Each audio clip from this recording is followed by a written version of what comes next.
Allahın salamı, sülhü, əminamanlığı, rəhməti, bərəkəti, aqibəti, islahatı olsun məni bu videoda izləyən bütün izləyicilərin üzərinə.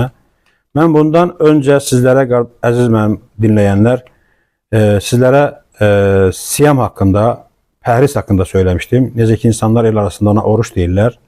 Oruç əlbəttə ki, fars dilindədir, ərəb dilində siyamdir, bizim dilimizdə isə pəhriz deməkdir. Mən sizə niyə görə Allahın bizlərə Quranda buyurduğu Ramazan deyəndə, Ramazanda demişdim oruç tutaq. Ramazan bildiyimiz kimi yaz fəslinin birinci ayıdır. Yəni birinci 30 günüdür. Həmin ayda Ramazan oyanış deməkdir, Ramazan diriliş deməkdir, Ramazan çiçəklənən deməkdir. Yəni bu ancaq yazda baş verir. İnsan bədənində də qan devranının dəyişən vaxtı olur. Yəni bundan öncə söyləmişdim. Deməli, insan bədənində iki cür qan olur. Necə ki, maşının motoruna iki cür yağ tökürsən, duru yağ, qatı yağ. Duru yağı qışda tökürlər, qatı yağı isə yayda tökürlər ki, tez əriməsin, tez durulmasın. Amma insan bədənində də iki cür qan olur.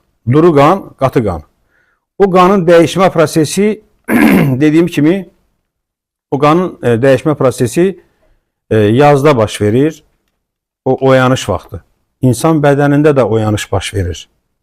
Yəni, o qan dəyişən vaxtı insan bədənində nə qədər ki mikroblar var, yad cisimlər var, onlar hamısı qalxırlar ayağa, bədənə gələn yeməyi yeyib, güclənib insanları xəstələndirirlər. Ona görə də görürsən ki, yazda ağsaqqallar, abirçəklər aptekə, həkimlərə təbbə qaçırlar. Əslində qalanda isə Allah bizə bu Ramazanda oruç tutmağı, yəni siyam olmağı, pəhriz olmağı deyir ki, biz həmin anda bədənə gələn yemək olmasın. Məsələn, 5 dənə kristalını bir dənə otağa doldur, qoy, 5 gündən sonra gələsən ki, bir dənəsi qalıb. Acından bir-birini yeyirlər. Eləcə də insan bədənində o oyanış baş verən vaxtı, o mikroblar ki, baş qaldırır bədənə gələn yeməyi yesinlər, yeyib güclənir, insanı xəstələndirirlər. Amma yemək olmayanda onlar bir-birini basıb yeyirlər, insan sağlama çıxır.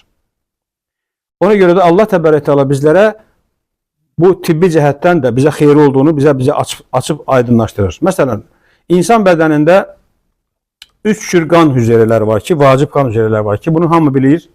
Var eritroisitlər, qırmızı qan hüceyrələri və leykositlər, ağ qan hüceyrələri və trombositlər var, laxtalanma hüceyrələri. Deməli, qırmızı qan hüceyrələrinin funksiyası bədənə oksigen daşıyır. Ağ qan hüceyrələri isə immunitet sistemini qoruyur və infeksiyalara qarşı mübarizə aparır.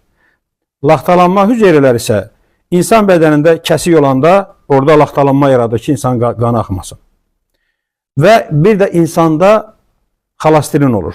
O xolasterin insan bədənində çox olanda, o 3 cür o qan hüceyrələrini məhv eləyir. O 3 cür qan hüceyrələri məhv eləyəndə artıq insanın bədənində, damarında qan tromblaşır. Qan bərkiyir və insanı məhv aparır.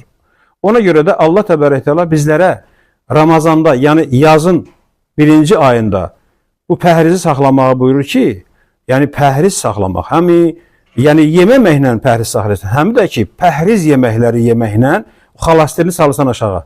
Xolasterin aşağı düşəndə artıq insan sağlama gedir. İnsan sağalır.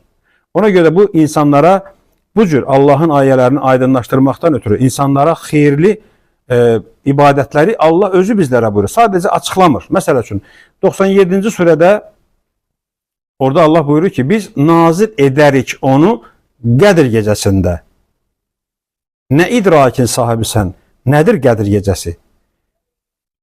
Qədr gecəsi nazil olar mələklər və ruh orada izni ilə Rəblərinin bütün əmrindən ötürü.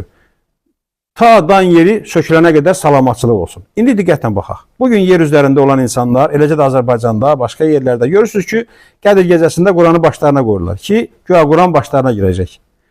Ay qardaş, əgər Quranı başa qoymaqla Quran başa keçərsə, uşaqlara niyə gedib müəllim hazırlaşdırırıq? Elə kitabları qoysunlar başlarına, qoyub başlarına girsin də bu kitab. Mümkün deyil. Bu bir. İkinci, Allah orada Qədr surəsində demir ki, Qədr gecəsində Quran nazil olur. Orada deyir ki, Qədr gecəsində nə nazil olur? mələklər və ruh nazil olur. Amma bu insanlar elə başa düşürlər ki, orada Quran nazil olur. Yəni deməkdən məqsəd odur ki, orada deyir, nə idrakin sahibisən, nədir Qədir gecəsi? Yəni sən nə bilə bilərsən ki, nədir onun gecə? O xeyirlidir 1000 aydan.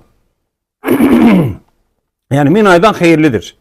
Deməli 1000 aydan xeyirlisini deyir, amma nə qədər xeyir olduğunu demir. Eləcə də istər oruçluq haqqında, yəni pəhriz haqqında, istər bu insanların dediyi kimi namaz haqqında nə qədər ki Allaha ibadət ediriksə, onun nə qədər xeyirli olduğunu Allah bizlərdən sirli saxlayır, gizli saxlayır. Ahirətin günündə onun bizə nə qədər xeyirli olduğunu biz bilirik. Məsələn, insan niyə görə dəstəmaz alır? Özdə niyə görə dəstəmaz alanda dirsəkdən aşağı deyir Allah. Bax, bu dirsəkdən aşağı radial damarı var. İnsanlar, bu həkimlər yaxşı bilər bunu. Radial damarına su dəyəndə insan bədəni enerji götürür. İnsan həm sudan, həm torpaqdan, həm də günəşdən enerji götürür.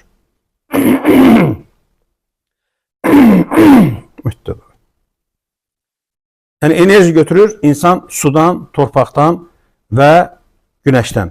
Yəni biz səhər görürsünüz ki, ibadətə qalxanda üzümüzə, əlimizə su vururuq. Dəstəmaz alanda görürsən ki, insan enerji götürür, insan oyanır. Çünki enerji götürür sudan. Ona görə də bunların hamısının bizim üçün xeyri var. Amma insanlar isə bunun nə qədər xeyirli olduğunu bilə bilmirlər. Allah razı olsun. Yəni nə qədər insanlara çatdı, çatmadı. Əgər nəsə bir qaranlıq qalarsa, kim istəsə yazar, mən onun suallarının cavabını işlandıraram Allah'ın izniyle. Həm də Allah üçündür Rəbbidir aləmlər.